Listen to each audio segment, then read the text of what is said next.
Cette conférence va maintenant être enregistrée. Alors, Baruch Hashem, les amis, vous avez vu, les semaines, elles passent, elles avancent. On est déjà arrivé à la paracha de Chayei Sarah. Et donc, c'est la fameuse paracha où il est question, alors, à l'encontre du nom de la paracha, de la vie de Sarah. C'est-à-dire, la Torah s'appelle la vie de Sarah, mais effectivement, la Torah nous détaille dès le départ, nous dévoile que Sarah va mourir. Et elle meurt à l'âge de 127 ans, dans un endroit qui s'appelle Kiryat Arba, qui n'est autre que la ville de Hebron.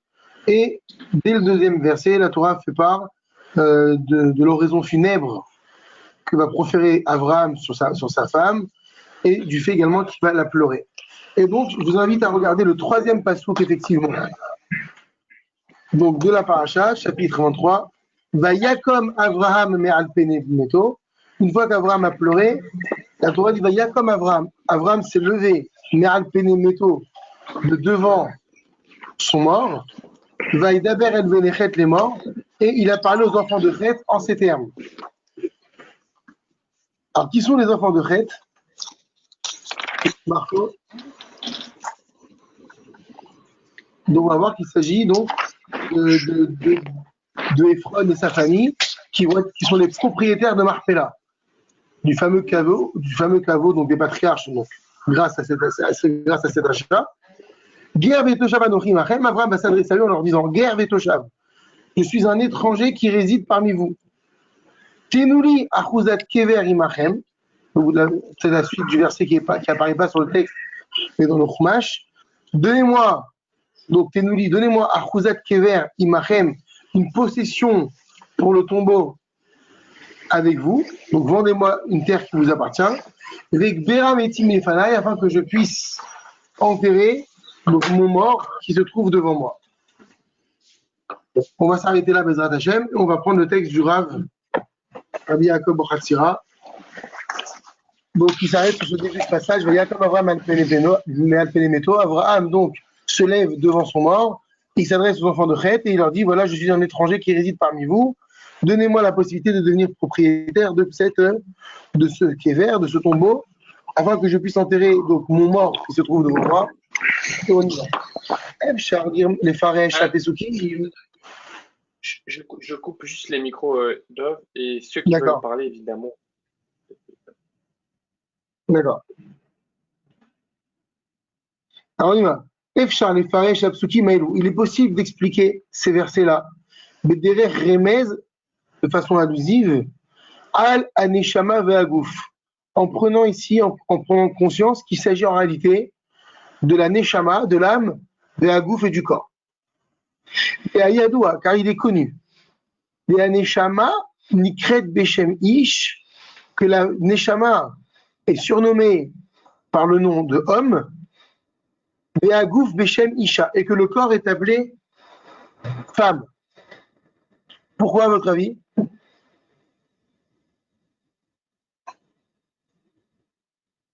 Il y en a un qui reçoit, il y en a un qui donne. Exactement. L'homme, c'est le donneur, la femme, elle est celle qui reçoit, effectivement. Et comme on a expliqué jusqu'à présent, tout le principe de cette relation entre la Neshama et le corps, c'est que c'est la Neshama qui doit dominer. C'est la Neshama qui doit donner les directives, c'est elle qui décide. À l'instar de l'homme et de la femme, c'est l'homme qui doit donner et qui doit décider, qui doit donner un derrière, et la femme qui reçoit. Même dans la relation physique, l'homme, c'est celui qui donne, la femme, c'est celui qui reçoit. Donc c'est pour ça que la Neshama, elle est appelée Ish, et le corps, il est appelé Isha. Maintenant, Ve'ine reprend le texte du Rav. Ve'ine, voici, Aneshama, concernant la Neshama, Kol Hishka Veta'avata ou Beoto Olam. Tout son hashek, toute sa passion, Veta'avata et tout son désir, ou Beoto Olam, c'est concernant ce monde. Attention, ce monde, c'est quel monde? Attention, c'est pas ce monde-là, le monde Olamazé, hein. À Olamaba. Regardez la notation tête. Beoto Olam, ça veut dire, littéralement, j'aurais dû traduire Beoto Olam, ce fameux monde. Regardez, chez Olamaba, il s'agit du Olamaba, ou Ana'a la Neshama, qui va être le profit de la Neshama, chez Mitaneget Mizi Vashechina, dans lequel elle va se délecter de l'éclat de la présence divine. Donc, ça, quand on dit Beoto Olam, dans les paroles de Rabbi Yaakov, il s'agit donc du monde futur. Donc, quel est son cheshek et son désir? Évidemment, c'est ce plaisir qu'elle va ressentir une fois qu'elle va arriver dans ce monde futur. Mais elle n'a aucun désir. Vechefet, c'est aussi un désir fort. Mais aucune envie. Bechol ma aussi Adam, dans tout ce que fait un homme, les tzorche goufo, concernant les besoins de son corps, baiser à Olam, dans le monde dans lequel nous sommes. Donc ça veut dire que là, clairement, le Rav nous dit que, sachez que la Neshama, elle ne tire aucun profit, aucun kiff. C'est ça, Ta'ava vechefet. Aucun kiff de ce que l'homme peut ressentir sur terre lorsqu'il ressent effectivement un plaisir. Rak, la seule chose qu'elle kiffe, des mâches et Messagel, c'est dans le fait qu'elle tire profit de la Torah, de l'étude de la Torah, ou des mitzvot, de la pratique des mitzvot, ou des maasim tovim et des bonnes actions. Regardez Nevilat Achotam Yud. Aneshama, Shehi Rouchanit, la Neshama, elle, qui est Rouchanit, c'est-à-dire qu'elle est spirituelle, et Namit Ava n'a aucun désir, les Anaot Olam, concernant les plaisirs de ce monde. Elle ne veut simplement que les kayem réalisés, mitzvot ou maasim tovim, les mitzvot et les bonnes choses. Et van chez Zot Asiba, puisque c'est la raison pour laquelle Shiva al-Olamazé qu'elle est venue dans ce monde-là. Comme on l'a expliqué il y a après dans la paracha de Bereshit ainsi que dans la paracha de Noach. Donc finalement, il y a véritablement deux entités différentes. On le répète encore chaque semaine, mais là, on aurait pu croire que bien que la Neshama, elle n'ait pas ce désir, elle tire un profit par contre, pas du tout. Elle n'a aucun plaisir lorsque toi tu vas manger ton hamburger ou ta pizza qui est bien toute chaude et tout, ou ton petit pain au chocolat du matin, bien qu'elle vive dans notre corps, c'est ça que nous dit le Rav, il n'y a aucun impact sur elle. Alors, on ouvre une petite parenthèse, on la referme, sauf effectivement, la Torah nous dit, c'est le Shabbat. Le Shabbat, la Neshama, elle ressent le plaisir du kiddush, de ce qu'on mange, de ce que l'on boit. Et c'est grâce à la Neshama Yetera, effectivement, c'est grâce à cet excédent de Neshama qu'on reçoit uniquement le Shabbat et qui repart le samedi soir. Mais de façon générale, donc revenons sur notre texte, il n'y a aucun plaisir pour la Neshama lorsque le corps, lui, en ressent. On reprend. Veine, et voici. En safek, chez En Adam Yachol Leasig Ma'alat Torah, ou Ma'asim Tovim, Imlo Emit Atmo Baolam Hazeh. Il ne fait aucun doute, En safek, il ne fait aucun doute. Chez En Adam Yachol Leasig, qu'un homme ne peut pas accéder Ma'alat Torah, à un niveau de Torah, ou Ma'asim Tovim, à ses mitzvot qu'il va faire, Imlo Emit Atmo Baolam Hazeh, s'il ne se fait pas mourir dans ce monde. Explication, ça veut dire quoi? C'est comme le Amal Torah dans Berkotai. Mourir au sens, tu donnes tout pour ton étude, presque au point de mourir, entre guillemets. C'est bien, mais c'est le tout, moi j'aurais voulu que tu m'expliques. On peut parler des ta'avot, peut-être que les ta'avot, il faut les retenir ou alors les si possible. Ouais. Alors effectivement, Rabbi Yaakov, il dit ça. Regardez dans le Vilat Achotam Yudalef, il le dit. Qu'aider chez Yizke, afin pour qu'un homme puisse avoir le srout, le mérite. Les kayem et à Torah mitzvoté à karaoui, c'est ça le mot important. Pour avoir le mérite de réaliser la Torah et les mitzvot comme il faut. Donc dans l'idéal, ça veut dire Sarir chez Yarshiv et Agouf Kamet. Il doit considérer son corps comme étant mort. Mais c'est le propre d'un mort. Le mort, il ne court pas après les plaisirs de ce monde. Hein. Et donc, ça veut dire quoi? Donc, ne pas pourchasser ses plaisirs. Et qui sont là, en fait, mafriim, qui dérangent l'homme dans son service. Donc, ça, c'est l'explication que donne Rabbi Yaakov. C'est-à-dire quoi? Mourir pour la Torah. C'est-à-dire arriver à un stade où, mon corps, je dois le nourrir parce qu'il va mourir. Mais, concernant la recherche de l'assouvissement des plaisirs, comme un mort, il ne va pas aller chercher à se faire une entrecôte ou aller assouvir des besoins qui sont propres à ses désirs. Pas du tout. C'est ça que dit, ça c'est la réponse que donne le Rabbi Yaakov. Rappelez-vous ce qu'on avait vu une fois à propos du Chafetz Chaim, comment lui, Chafetz Chaim, il explique. Ça veut dire quoi? Mourir. Parce que regardez le verset qui rapporte par la suite. Que moi, je suis comme nos maîtres l'ont enseigné, c'est eux qui disent ça dans la Gemara Masechet Brachot. Al-Pasuk, concernant le verset, Adam ki Yamut Bayoel, cet homme qui va mourir dans la tente. Là-bas, les Chachamim disent la tente, il s'agit de la Beth Midrash. Alors, comment ça, on peut mourir dans le Beth Midrash? Et c'est là qu'on avait donné une fois l'explication du. Rappelez-vous l'histoire de ce bonhomme qui fait Teshuva et qui veut étudier dorénavant et qui dit à sa femme le matin, il ne faut pas m'appeler de 9h à 10h ou de 9h à 11h, j'étudie la Torah. Vous vous rappelez ou pas? Ah ouais. Et ce bonhomme-là, il fermait sa boutique, il vendait des étoffes, des tissus de très grand niveau, très grande valeur. Et un jour, effectivement, il ouvrait sa boutique à partir de 11h du matin. Et un jour, il y a un homme très très riche, un prince qui vient et qui savait qu'il vendait de la bonne marchandise. Il voulait lui acheter de la marchandise. Et il arrive devant la boutique à 9h et la boutique elle est fermée. Et il attend 9h, 9h15, 9h30. Il va voir les voisins, les commerçants voisins, et il leur dit comment ça se fait que la boutique elle est fermée? Il dit oui, cet homme-là, il a l'habitude, il ouvre très très tard sa boutique. On ne sait pas où il est où. Il ouvre à 11h du matin, il ouvrir, vous vous rappelez ou pas? Mais alors, il a dit quand j'ai besoin de le joindre, si vous voulez, il habite telle maison, allez le voir, son adresse. Il y va, il toque à la porte et effectivement sa femme elle lui ouvre. Et elle lui dit mon mari il n'est pas là, il est pas là. Il insiste, voilà, je suis prêt à débourser beaucoup d'argent, j'ai besoin de repartir maintenant avec ce tissu, il faut absolument qu'on y arrive. Il dit non, mon mari il veut pas, et je suis prêt à payer le double, le triple, voire 10 fois plus. Alors la femme a décidé, mon mari le met à Mirache, je vais aller le chercher. Elle tape à la porte, elle entre, et le mari il la voit arriver, il a peur, il pense qu'est-ce qui est. Ça fait peur. Ta femme, elle vient à 10h du matin, tu cherches pas ta virage, qu'est-ce qui se passe? Et elle lui dit voilà, c'est exceptionnel, je sais, chérie, tu m'as dit de ne pas te déranger et tout, mais là, j'ai pas le choix. Regarde, c'est une opportunité extraordinaire. Grâce à ça, tu pourras étudier même jour et nuit. C'est la parnassa qui s'ouvre. Et qu'est-ce qu'il a répondu, le mari?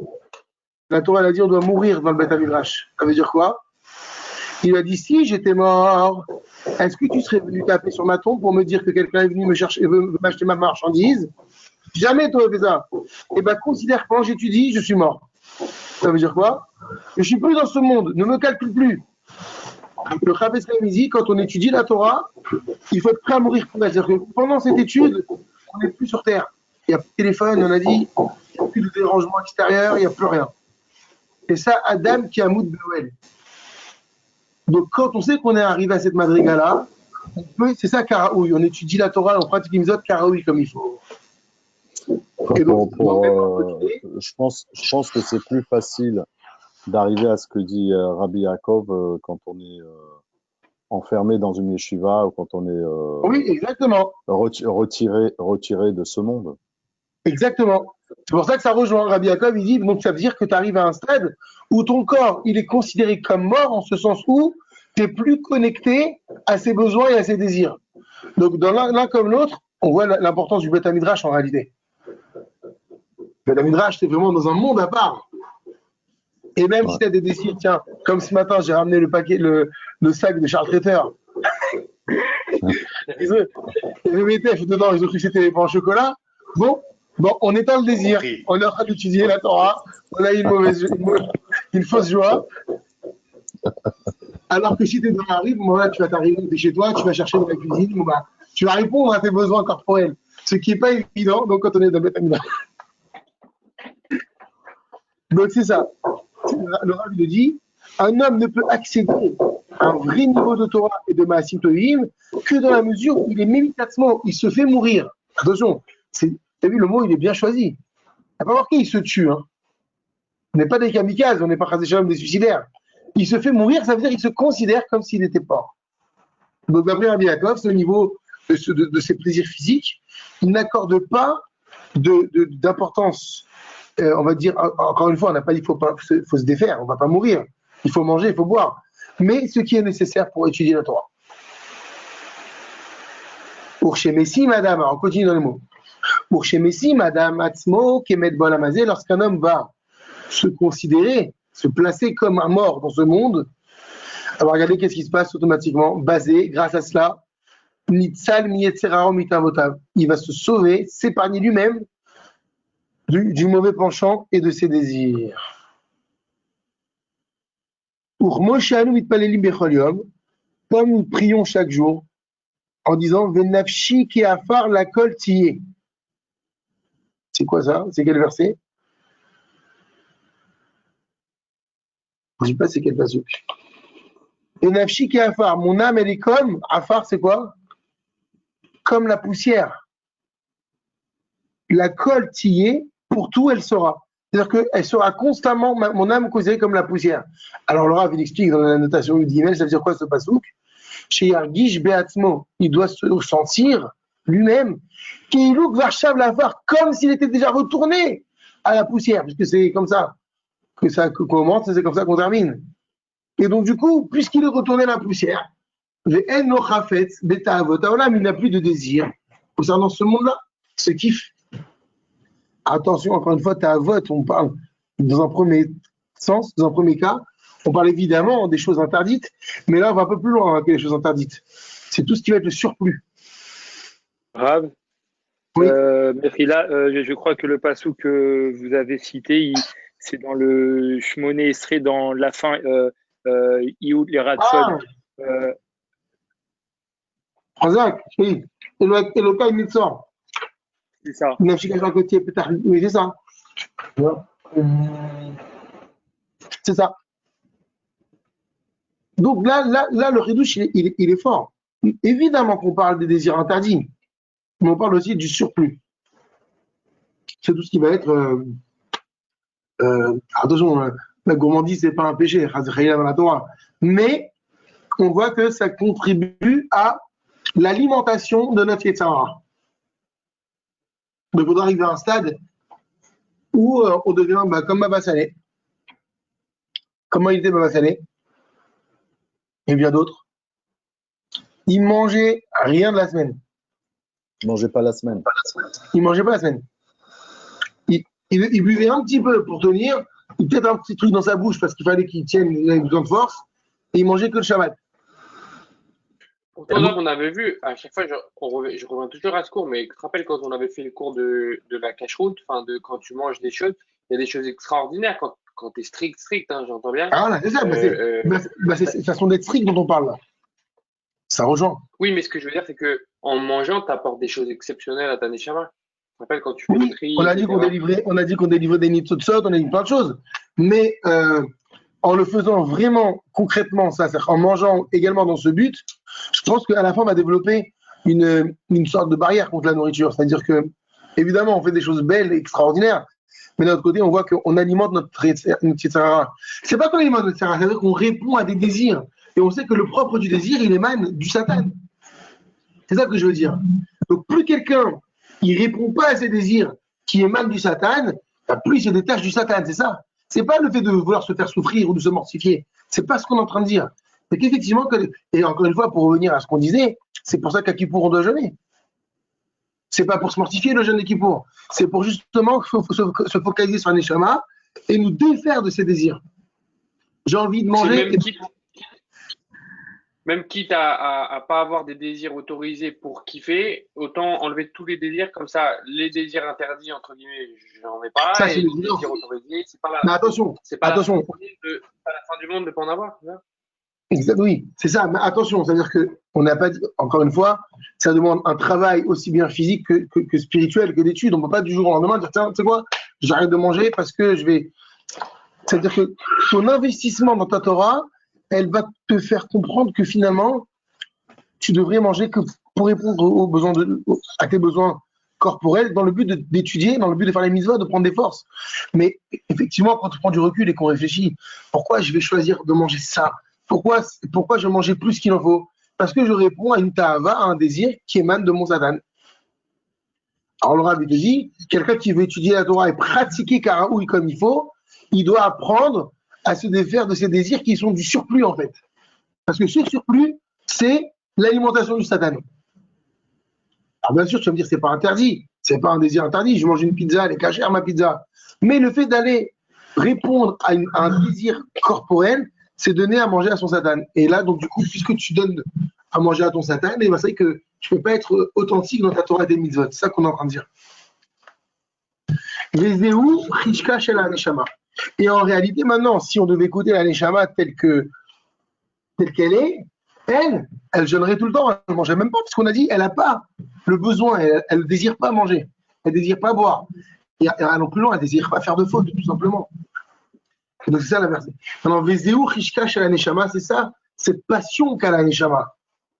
C'est-à-dire que Imessi Magouf Atzmo Met, si le corps il se considère maintenant comme étant mort, débasé, bah, grâce à cela, Yachol Le'arviach Torah ou Maasim Tovim, elle va commencer cette Neshama à pouvoir l'Arviach, il est force mot. L'Arviach a gagné de la Torah des Maasim Tovim. C'est énorme. Normalement, le Marviach, c'est pour la Parnassa. Quand on va gagner on Marviach Kesef, c'est gagner de l'argent. Donc tu sens que tu as rentré quelque chose. Elle, la Neshama, elle sent qu'elle a réussi au niveau Torah Mitzvot quand le bonhomme, il se considère comme, effectivement, qu'il ou met comme s'il était mort. Ou Mitamze, et c'est par rapport à cette raison-là, que Arishaim, que les méchants, Afilu Bechayim, même lorsqu'ils sont en vie, Keruim Metim, ils sont appelés morts. Pourquoi? Ah, parce qu'ils sont dédiés complètement aux choses mauvaises non Alors, regarde. Du coup, la Neshama, elle mange pas, quoi. La Neshama, elle se. Pourquoi les Rachaim, ils sont appelés morts? Parce que regarde Masechet Brachot, c'est la suite. Parce que la Gemara, elle rapporte. Mishum, parce que Da Neshama, Ena Shora, Ela Bemi Shemesi Matmomet Balamazé. Parce que la Neshama ne réside que chez quelqu'un qui se considère comme mort dans ce monde, ou Mevakesh, qui imalama, et qui n'exige et qui ne recherche que le monde futur. Donc, qu'est-ce que c'est quelqu'un de vivant? C'est quelqu'un qui est propriétaire de sa Neshama. Or, on l'a bien prouvé la semaine dernière, on a dit, quelqu'un qui est dans la faute, la Neshama, elle ne peut pas vivre avec lui. On a dit, Mistalekim, les trois parties, Nefesh, Ruach, Neshama, qui constituent la Neshama, elles se défondent de son corps. Donc, si ta Neshama, la personne, elle la perd, qu'est-ce qui lui arrive? Bah, c'est comme s'il était mort. C'est ce qu'il dit. Pourquoi les Rechaïm, bien les méchants, bien qu'ils vivent physiologiquement, la Gemara, elle les appelle morts, bah, puisqu'ils sont méchants, la Neshama, elle ne vit pas avec eux. Et donc, du coup, c'est comme s'ils étaient morts. Et c'est ce qu'il dit, regardez la dernière phrase. Va Rechaïm, chez Mevakshim, Tavot Olamazé, et les méchants qui, eux, ne recherchent que les plaisirs de ce monde-là. Et là, on va au-delà des plaisirs permis, évidemment, parce que c'est des Rechaïm. Mais ils recherchent une vie qui n'est que pour le besoin de leur corps. Aneshama borachat mehem. La neshama, littéralement borachat, elle les fuit. Ou c'est pourquoi Nikraim Metim, ils sont appelés des morts. Afilu bechayem, même lorsqu'ils sont vivants physiologiquement. Alors, Nimsa, donc, là, ce qui va arriver, les pauvres. Ils vont être appelés 2 fois morts, ces gens. Ils sont appelés morts lorsqu'ils sont en vie. Il y a plus forte raison, ils vont être morts quand vraiment ils vont mourir. Alors, qu'est-ce qu'il dit la Gemara concernant les tzadikim? Tzadikim et mitatam, kiruim chaim. Les tzadikim, dans leur mort, ils sont appelés vivants. Pourquoi? Parce que là, leur neshama, elle continue toujours d'évoluer. Par rapport déjà, ne serait-ce que par les enseignements qu'ils ont transmis, par l'héritage de Torah qu'ils ont laissé. Alors, eux, ils sont vivants non seulement sur Terre, quand ils sont en vie, mais ils sont vivants aussi et surtout lorsqu'ils sont partis. Alors que les morts, les Réchaïm, c'est le contraire. Et ils sont considérés comme morts sur Terre et ils sont morts, total, une fois qu'ils sont vraiment morts. Est-ce que jusqu'à présent, c'est clair, Gaël, ça va, il n'y a pas de... Rappel, à quoi tu penses? Tu regardes le plafond. Qu'est-ce qui se passe? Non, c'est bon. Non, ce que ça veut dire, en fait, dans le cas qui est bon, c'est-à-dire qu'il faut se sentir comme mort pour, entre guillemets, tout donner toute la place à la Neshama. Et dans le cas de Shaïm, excuse-moi. Se sentir comme mort, ça veut dire pas te sentir comme mort. C'est-à-dire que tu es arrivé à un stade de recul et de prise de recul, plutôt, c'est ça, avec tes désirs, que tu es comparable à quelqu'un qui est mort. Quelqu'un qui est mort, il pense pas il n'a pas la volonté de... C'est ça que ça veut dire. Donc tu es devenu à un stade où comme si... C'est pas que tu recherches à être mort. Tu vois, c'est que l'importance que tu donnes à tes désirs, elle s'est atténuée. Je comprends que certains grands tzadikim, on n'a pas de Baba Salé, mais on peut parler d'autres, ou grands tzadikim, où ils n'ont plus du tout éprouvé le besoin de manger et de boire. C'est ça, c'est que tu arrives à un stade où tu n'éprouves plus le besoin corporel. Tu vois ce que je veux dire? De cet avot. Tu n'éprouves plus les désirs d'un vivant. Voilà. Et donc, du coup, qu'est-ce qui se passe? Tu arrives au stade, mais mikatzmo, tu t'es fait mourir, entre guillemets, ça veut dire, mais par contre, dans les chamas, elle bouillonne. Hein. Et par contre, et donc du coup, les Rechaïm, c'est eux, ils sont considérés comme morts parce que ils répondent à tous les désirs corporels. Et, Dans ces et cas-là, la interdits, Neshama voilà, est corporels, interdite. dont ceux qui sont interdits. Ce que je veux dire, c'est qu'au final, on parle de deux concepts de mort, mais qui n'ont rien à voir. Dans l'un, c'est on Ah se met en oui, recul. exactement. Il n'y a pas Exactement. de lien entre les Donc là-bas, effectivement, s'ils sont rachats, c'est qu'on parle d'un cas où ils répondent à des désirs interdits. Or, on a dit, dès lors qu'un homme il est choté, il faute, et ben la neshama, elle ne peut pas supporter rester dans un endroit fauteur, parce qu'elle elle est complètement spirituelle. Elle sort, et donc ce deux bonhommes, ça devient un homme sans neshama. Et pas un homme sans neshama, on parle pour un juif, hein, c'est un homme qui n'a pas de vie. La vie, c'est la neshama. Comme on dit, Vayitzer Nishmat Ruach Haim, il a insufflé une neshama de vie à l'homme. Si cette neshama, elle s'extire, il n'y a plus de Chaim. À plus forte raison que le bonhomme, il va mourir, parce qu'il n'a rien ramené avec lui. Et il est mort à tous les niveaux, aussi bien corporellement que malheureusement spirituellement. On va voir maintenant pourquoi est-ce que le Rav nous parle de ça. Oui, mais voici, Aneshama Yeshla Menucha, Vesimcha. Ah, ils sont magnifiques ces termes. Alors, on va voir que la Neshama, elle va ressentir Menucha, un apaisement, une sérénité, Vesimcha, une joie, lorsque le corps, il écoute ses conseils. Et que le corps arrive au point de se considérer, Rochev, comme étant mort. On a expliqué ce que ça veut dire. Aider la avod Hachem bitmimut, afin de servir Hachem avec intégrité. Donc là, ils sont beaux. Menucha et Simcha.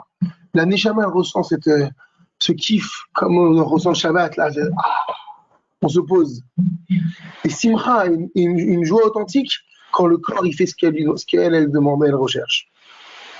Vezéou, et c'est ce que dit le Passouk, Vezéou Shamar, et c'est ce qu'a dit le Passouk, Vayakom Avraham. Le verset disait, Avraham il s'est levé de devant son mort.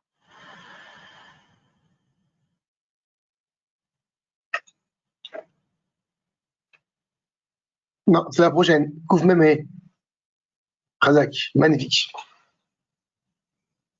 Avraham s'est levé, Vayakom Avraham. Avraham s'est levé. Qui c'est Avraham? Je pense qu'on l'a compris depuis 2 ou 3 semaines. 2 semaines. Il y a Neshama, c'est la Neshama. Pourquoi Avraham c'est la Neshama? Alors, regardez le Binat Achotam en bas. Comme on l'a dit tout à l'heure déjà, annotation Tedvav, encore un petit peu, je t'en prie. Voilà. La Neshama Nikret Ish. La Neshama, elle est appelée Ish. Et on revient sur le Zohar qu'on avait mentionné la dernière fois, où Bezohar Hadash, dans le Zohar c'est écrit, Darchou, les Chaim, pardon, ils ont expliqué, à la Neshama est Hashem Avram. Et la Neshama, elle porte le nom de Avram, on avait dit pourquoi, Kemo Avram, comme un père élevé. On a dit c'est quoi le propre d'un bon père? On avait expliqué, c'est qu'il a une influence sur ses enfants, c'est ça l'idée d'élever. Les enfants, ils lèvent la tête pour voir leur père. Et la Neshama, elle doit avoir ce statut de père par rapport au corps, parce que le père, il a l'autorité, il dirige, il indique, il influence. Donc, alors, Avraham, encore plus, parce qu'Avraham, c'est la Neshama parfaite, parce qu'il y a Ré en plus. Et la lettre Ré, elle symbolise beaucoup de choses, notamment les Chamisha Chumshe Torah, les 5 livres de la Torah. Donc, Avraham devient Avraham lorsque la Neshama, elle a concrétisé cette Torah. Donc, qu'est-ce qu'on parle ici? On revient sur le texte de Rabbi Yaakov. Maya comme Avraham, c'est bien ce que dit le Passouk, Avraham s'est levé, il y a Neshama, il s'agit de la Torah. Mais Al Penemeto, elle s'est levée de devant son mort. Kelomar, c'est-à-dire Kodem Mitata, avant sa mort. C'est-à-dire quoi avant sa mort? Comment vous comprenez? La mort du corps? Maintenant, parce que Mita, il y a marqué Mitata, sa mort à elle, Mitata. Ah oui, c'est mort? Ouais. Qu'est-ce qu'il veut dire par là? Alors regardez la suite.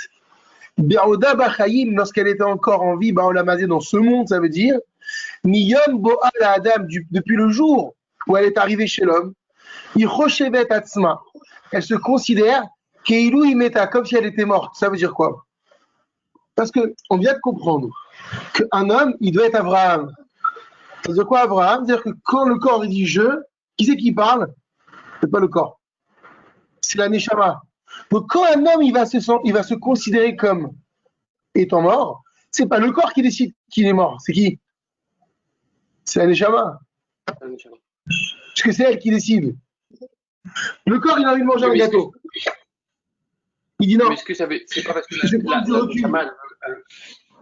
C'est pas parce que la Neshama elle veut faire considérer au corps qu'il est mort que la Neshama elle-même elle est morte et qu'elle doit se considérer comme morte dans ce monde. Oui, mais dès lors que l'homme dit je, c'est plus le jeu corporel qui parle, c'est le jeu spirituel. C'est très beau ce qu'on est en train de dire là. Ça veut dire qu'il y a une schizophrénie chez nous, quoi. On a compris qu'on était habité par deux forces, même trois. On est habité par notre Neshama, on est habité par notre corps qui lui répond Yetzara. Maintenant, quand toi tu dis c'est bon, je vais continuer à faire des fautes, allez, n'allons pas dans la faute, à manger, à boire, je vais, ce jeu qui parle, c'est pas toi, c'est ton corps. À travers le Yetzara, mais c'est ton corps. Mais dès qu'on a dit qu'un homme il est devenu Avraham, la Neshama elle est devenue celle qui dirige, quand elle va dire je, quand le corps il dit je, c'est pas lui qui dit je. Donc là, quand la Neshama dit ça y est, on va se faire mourir, j'ai entendu, on va prendre les devants au niveau spirituel, on va mettre de côté nos attraits physiques et nos aspirations matérielles. Donc ici, quand la Torah dit comme Avraham al-Penimeto, Avraham il s'est levé devant son mort, il y a la Neshama qui se lève devant son mort, il dit avant, il faut traduire ici, mal-péné, avant qu'elle ne meure. C'est-à-dire qu'à un moment, quand est-ce que l'homme il meurt? C'est quoi la séparation des deux? La Neshama elle part de son côté, le corps il part de son côté. Là on parle du cas où l'homme, ça y est, il a dit même si je suis encore vivant, entre guillemets, je suis mort. Alors qu'elle est encore en vie dans ce monde, Miyom Boal Adam, depuis le jour où elle est arrivée chez l'homme, elle se considère elle-même comme si elle était morte. Parce qu'il faut savoir qu'en réalité, nous on pense à la bar mitzvah, on pense à maintenant lorsque l'homme fait du shouba, mais dès que l'homme, la Neshama arrive sur terre, elle s'en fiche de boire le lait de sa mère ou pas, hein, la Neshama. Elle ne veut pas, elle. Donc depuis qu'elle est déjà sur terre, elle ne pense pas à manger, ni à boire, ni à assouvir ses besoins. Et si maintenant les membres du corps l'écoutent, elle va leur donner le conseil, à savoir, qu'ils se considèrent comme si elle était morte. La personne, elle est morte. Les gars, même, mais comme si, donc, eux-mêmes, des membres du corps, ils étaient métim, donc morts. Ou basés, et grâce à cela, Torah, ils vont pouvoir gagner de la Torah au Maasim Tovim et des bonnes actions. Mais Zéhou, et c'est bien ce que disait le verset, Vaïdaber el Benechet les morts. Il a parlé aux enfants, donc c'est Abraham qui parle aux enfants de Chet en disant, ça veut dire quoi? C'est qui les enfants de Chet? Et Maïvarim, ce sont les membres du corps. Pourquoi est-ce qu'on les appelle Benechet? Imiesh Bem Chitat Elohim. C'est quoi Chitat Elohim, les enfants? C'est un passouk ça dans la Torah. David, trouve-nous la source. On t'entend pas. Chitat. Voilà, il le dit en bas. Yutet, on peut voir Raph? Yutet. Il le dit Milachon à passouk. Regarde le Yutet en bas. Ouais. C'est dans Bereshit chapitre 35. Je regarde, il est là. Chitat Elohim, Chitat ça vient du mot peur. Lotira velotehat. Il nous dit Wadaïlou pachad ou rada. Chitat ça veut dire avoir peur. Alors qu'est-ce qu'il veut dire ici? De quelle peur on parle? De quelle crainte? Il dit si les membres, s'ils ont la crainte de Dieu, il dit Veirat Hashem. Vous voyez dans le texte? Alors, il faut revenir sur le texte. Je peux revenir. Dommage, je peux l'imprimer le texte ou pas? Il veut l'envoyer en PDF. Bien sûr. Donc, Je peux l'envoyer en PDF sur le groupe. Je ne l'ai pas trouvé. Attends. je te l'enverrai par mail, Marco. Ouais, parce que moi, je préfère l'imprimer, avoir le texte sous les yeux. Ah oui, c'est sûr, c'est sûr. Ah non, t'as raison. T'as raison, Marco, il s'est pas envoyé. Je le renverrai juste après. À mon avis, Ah. c'est que c'était trop long, c'était trop gros. Ah, d'accord. Donc, quand on dit Vaïdaber el Benechet les morts, qu'il a parlé aux enfants de Het en disant, alors il s'agit d'Abraham qui parle, la Neshama. Il s'agit des membres. Imiesh Baem Chitat Elohim, si ces membres arrivent à avoir cette crainte divine, si le corps il arrive à avoir l'Irat Hashem, des Shomrim la Hatzat Neshama, et qu'ils écoutent les conseils, les tentations, même on pourrait traduire ici de la Neshama, alors Vezu Benechet, c'est ça des Benechet, c'est-à-dire il s'agit d'Evarim, Shesh Baem Chitat, le mot Het, c'est le même mot que le mot Chitat. C'est-à-dire que les membres du corps, eux-mêmes, ils commencent à avoir la Hirat Hashem. Ils écoutent ce que font la Neshama. La Neshama dit au corps, allez, stop, arrête-toi, arrête de désirer. Ou même quand tu désires, arrête d'assouvir tes désirs. Donc, qu'est-ce qu'elle dit aux membres du corps? Arrêtez d'agir. Elle les appelle à ressentir ce qu'on appelle la Hirat Hashem. Ça va être d'Aber. Donc, la Neshama, qu'est-ce qu'elle fait? Avant de mourir concrètement, donc dans cette vie-là, elle va dire au corps, d'Aber el Benechet, elle va leur dire, alors on va voir c'est quoi la suite. Ger vetoshav anochi imachem. Ça voulait dire quoi dans le verset? Ger vetoshav anochi imachem. Je suis Étranger étranger et résident parmi vous. Énorme. Vous arrivez à voir la suite là? C'est la Neshama qui parle. Ouais. Elle est en train de leur dire aux membres du corps, je suis étranger parmi vous. Kenouli, laissez-moi, Achuzat Kever Imachem, avoir une possession d'une tombale. Kever, c'est une pierre tombale. Une tombe avec vous. Vekbera Metzimi Lefanaï, afin que je puisse enterrer mon mort devant moi. Alors maintenant, on va comprendre ce que dit le pasuk ici. Ouma Merlem, qu'est-ce qu'elle est en train de leur dire, la Neshama, aux membres du corps? Ger Vetoshav Anochi Imachem. Je suis un étranger qui réside, Toshav, Imachem avec vous. Klomar, c'est-à-dire, Ger Vetoshav Ani Veatem. Vous et moi, on est étrangers. On a bien compris. La Neshama qui est complètement céleste, corporelle, spirituelle, et t'as les membres du corps qui sont eux complètement physiques. Vous et moi, on est complètement étrangers.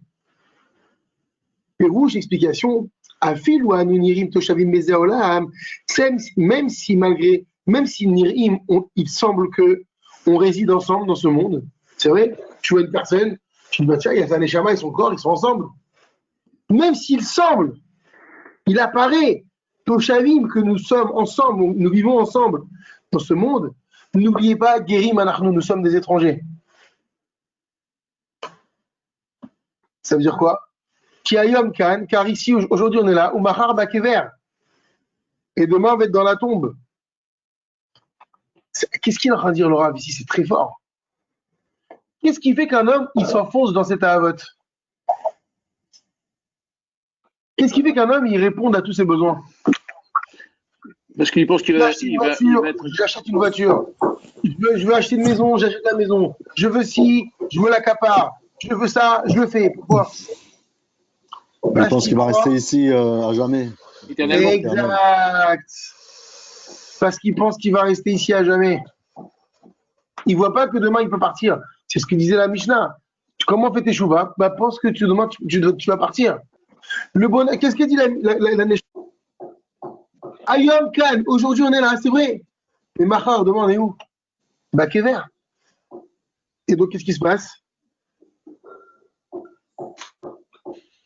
Elle est en train de leur dire, non, on a l'impression de vivre ensemble. Aujourd'hui, au Hachem, mais demain on n'est pas là. Donc, qu'est-ce que c'est un étranger? Qu'est-ce que c'est un étranger finalement? C'est quelqu'un qui n'est pas d'ici et qui n'est que de passage. Il ne sait pas son endroit où il habite. Alors, c'est ce que dit ici le Rav. Mais vous, étant donné que c'est ça la réalité, il n'y a aucune possibilité de réparation. C'est-à-dire qu'on n'est pas immortel ici. La seule réparation que l'on peut trouver à cette situation, c'est qu'on se considère nous-mêmes dès maintenant, Mechaïm alors qu'on est en vie, mais qu'on se considère mort. Basé, et grâce à cela, Mesalek Atzmenu va se défaire de nous, mais Anaot Zeolam, tous ces plaisirs du monde, venir ça, et on va pouvoir les Sagen, Mizot, Masim Tovim, faire des Mizot, les Masim Tovim. Et donc là, regardez le Vilat Achotam Rafalef, et grâce à cela, du fait qu'on va se détacher alors qu'on est encore vivant des plaisirs de ce monde, Niye Toshavim Baolam, Aïkari. On va pouvoir être des vrais résidents dans le monde essentiel, qui est Olam Haba, qui est le monde futur. Où je vous ai dit que quand il y aura la résurrection, on avait expliqué quoi? Qu'aussi bien le corps que la Neshama vont revivre. Et là, on pourra parler de Toshav, pas de guerre, pas d'étrangers. D'accord? Donc en fait, qu'est-ce qu'elle fait la Neshama? Elle est en train d'expliquer aux membres du corps, si on se considère aujourd'hui comme des étrangers dans ce monde, par rapport à ce monde-là, si on prend du recul sur les plaisirs que nous offre ce monde, sache que quand on reviendra dans le monde futur après Mashiach, comment on reviendra? Ensemble, Toshav. Il faut partir du principe qu'on va se défaire de ce monde ici. Et qu'on doit axer et se focaliser uniquement sur la Torah et les mitzvot pendant qu'on est encore en vie. Parce qu'en réalité, les amis, regardez, là il est 10h18. Qu'est-ce qui fait le commun des mortels? Qu'est-ce qu'ils font les gens vivants là, sur Terre, normalement à cette heure-ci? Travail. Ils On va travaillent. boire un café, là. Entre guillemets, Ça dépend. ils vivent. Nous, qu'est-ce qu'on fait? En se mettant à l'écart, et au lieu de justement de nous focaliser sur ce besoin de travailler, de manger, de boire, etc., eh ben, on est en train de se tuer. C'est ça que ça veut dire se tuer. On n'est pas dans le monde avec les autres, là. Mais on capitalise pour une vie qui est la vraie vie, celle qui va venir après. C'est ça qu'on est en train de faire. Et c'est ce que la Neshama dit au bonhomme, je t'en prie, recule, détache-toi de ce qui se passe sur la terre. Un corps, il veut apprendre, il veut prendre, pardon. Et pour prendre, il faut qu'il travaille aujourd'hui. Hein. On peut pas prendre, on ne peut pas assouvir ses désirs si on n'a pas les moyens de les assouvir. Et pour avoir les moyens de les assouvir, il faut répondre au travail. Mais attention, il y a le travail et il y a le travail. Il y a ceux qui travaillent pour vivre, pour la Avoudatra, pour Akadosh Baruch Hu, on va vivre. Et il y a ceux qui travaillent pour travailler. Parce qu'ils sont rentrés dans ce Yetzirah du travail non-stop. Alors, eux qui semblent vivre, nous, on dit, tu sais quoi, on n'est pas avec eux. C'est ce qu'a dit Aneshama aux membres. Oh, lâche, viens, fais la Torah et Mitzvot et t'inquiète. Parce que je te rappelle qu'on n'est que des étrangers, on n'est que de passage. Hier, on parlait d'un truc, je me rappelle, j'étais avec mes frères, on parlait d'un bonhomme. Il y a quelqu'un qui est mort. On a pris la mort de quelqu'un, il a laissé beaucoup d'argent. Et finalement, les enfants, ils n'avaient pas une super relation avec cet homme-là. Il leur a laissé un héritage intéressant, mais il n'a rien laissé d'autre. C'est-à-dire que lui, il est parti, comme dit le roi Salomon, les mains vides. Tout ça pour rien. Et en plus, aucun lien il a créé avec ses gosses. Et pourtant, quand il était vivant, il semblait vivant. Hein. 6h du matin debout, il allait au charbon, il bossait, il était tac. Et finalement, guerre Vetosha va nourrir la Neshama. On est de passage. Donc, si tu veux être un résident éternel, alors dans ce monde, il faut que tu te considères mort. Entendu? C'est par toi. Étudie, fais les mitzvot et tu verras que on va revenir, c'est ça, guerre Vetoshav. On va devenir des Toshavim ensemble. Alors, c'est ce qu'a dit la Neshama, on finit avec ça. C'est ça que dit le Pasouk, que disait la Mishnah. Le Pasouk, pardon. Donnez-moi Achuzat Kever Imachem. Comment on avait traduit? Donnez-moi Achuzat Kever. Accordez-moi, Achuzat, c'est une propriété. Une propriété de sépulture avec vous. Ça veut dire quoi? Accordez-moi une sépulture. Mais Arshav Mechaïm, ça veut dire que dès maintenant où on est vivant, Minhag, comportons-nous. Il a disparu, Raphaël. Bon, il reste une ligne. Ça veut dire quoi? Donnez-moi une sépulture. Ça veut dire comportons-nous, Béatilou maintenant, Yerushat Takever, Keilu Anachnu Metim, comme si nous étions morts. Et c'est ce que dit le Passouk, afin que je puisse enterrer mon mort. C'est-à-dire que nous devons considérer, donc c'est exactement ça, que je puisse enterrer mon mort, c'est-à-dire que nous puissions comprendre et prendre conscience qu'à partir de maintenant, on doit se détacher, comme la mort se détache obligatoirement des plaisirs de ce monde, détachons-nous pour étudier la Torah, et c'est cette étude qui va créer la résurrection et du corps et de la Neshama. Donc tout cet échange qu'il y a entre Abraham et les enfants de Chet, en fait c'est un échange entre la Neshama et les membres du corps, et elle est en train de leur dire, allez, détachons-nous de ce corps pour pouvoir nous accaparer la vie éternelle. Mais il faut que vous acceptiez ça. Donc donnez-moi une part dans cette sépulture, c'est-à-dire accepter l'idée qu'on doit partir de ce principe de se détacher du corporel pour donner la place à la Neshama. Alors on va s'arrêter là et on continuera demain. Ça fait penser aux philosophies d'Extrême-Orient. C'est-à-dire chez les Tibétains, c'est un peu comme ça. C'est-à-dire qu'ils sont loin de ce monde. Oui, mais total. Attention, Razak, ils sont loin de ce monde. Oui, ils sont loin de ce monde. Or, la Torah, elle veut qu'on vive dans le monde. Oui, mais c'est très compliqué de rester dans le monde et de faire et de se séparer comme ça. C'est compliqué. Exact. Donc la facilité, c'est qu'on se retire de ce monde. Ah. Mais Hachem, il ne veut pas. Il faut vivre avec. C'est pour ça que, comme l'a dit tout à l'heure, toute l'idée des brachot, qu'est-ce qu'il faut quand on fait une bracha sur quelque chose finalement? On va donner une portée spirituelle à la chose qui est matérielle. Et donc dans ce cas-là, oui, tu peux manger. Ouais, c'est ce que disait Raphaël tout à l'heure, par rapport à la nourriture. Par rapport à la nourriture. Mais présenté comme ça, on pense beaucoup à l'ascétisme. C'est de l'ascétisme parce qu'on a donné l'exemple de Baba Salé. Baba Salé, il sortait pas. Oui, mais Baba Salé, il regardait pas. Parce que lui, il arrivait à un stade qui lui permet de faire ça. Mais combien d'hommes ils arrivent à ce stade-là? 0,0001% d'hommes qui arrivent. Mais ça veut dire qu'il faut tendre. En fait, finalement, il faut tendre à accorder à sa neshama au moins le même temps de vie que le corps. Parce que nous, le problème qu'on a, c'est que notre corps, on lui donne 24 heures sur 24 ce qu'il désire. Combien sur une journée on va donner à notre neshama? Même si on doit donner 1 heure. C'est pas équitable, 1 heure sur 24. Donc, ce détachement dont on parle ici, c'est-à-dire, oublie-toi un petit peu le corps. C'est ça que dit la neshama. C'est s'oublier. Or, nous, qu'est-ce qu'on fait? On est constamment en train de cibler ce que le corps, il veut. La neshama, elle a dit non, il faut le corps. On a un fait déséquilibre entre les deux en disant fais de l'ascétisme, de toute façon on sait très bien qu'on ne fera pas, ce n'est pas Baba Salé, on n'est pas Moshe Rabbeinu, au moins peut-être on va un peu rééquilibrer tout comme ça, on va le mettre comme ça. C'est ça, exactement. C'est exactement ça. Mais il faut bien qu'il y ait une prise de conscience de cette neshama qui va un petit peu ordonner à son corps, et ça y est. On va prendre le premier exemple qui arrive dans la journée, le fait de vouloir dormir plus longtemps le matin. Elle lui dit quoi, la neshama? Bouge-toi. Arrête de kiffer. Tu donnes du kiff à ton corps. Rappelle-toi qu'on est des étrangers ici. Alors, tu vas commencer, tu vas te lever. Après, tu vas faire ta tefila. Après, tu vas manger, tu vas faire tes brachot. Attends, t'as mangé, fais bracha harona. Etc. Et donc, effectivement, tu vas donner à ta vie le sens que ta neshama le désire. C'est ça les ma'asim tovim dont on parle depuis tout à l'heure. Il y a Torah et ma'asim tovim. C'est qu'il n'y a pas que de l'étude. C'est pas ça qu'on a dit. Hein. Depuis le début du Torah, mitzvot ou maasim, c'est-à-dire que les maasim, ça appelle à faire des choses positives. J'ai besoin de mon corps, mais ne pas vivre que selon ce que son corps il désire. Ouais, rappel. Ouais. Donc tu vois, si je récapitule, on dit parle aux enfants de Chet en disant, donc ça veut dire que la neshama elle parle aux membres du corps. Je suis étranger et résident parmi vous, bah elle dit que elle est avec nous même si elle est étrangère.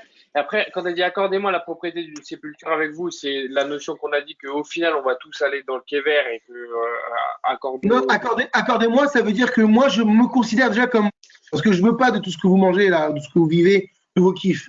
Accordez-moi, ça veut dire que acceptez comme moi de devenir de moi. C'est ça que ça veut dire.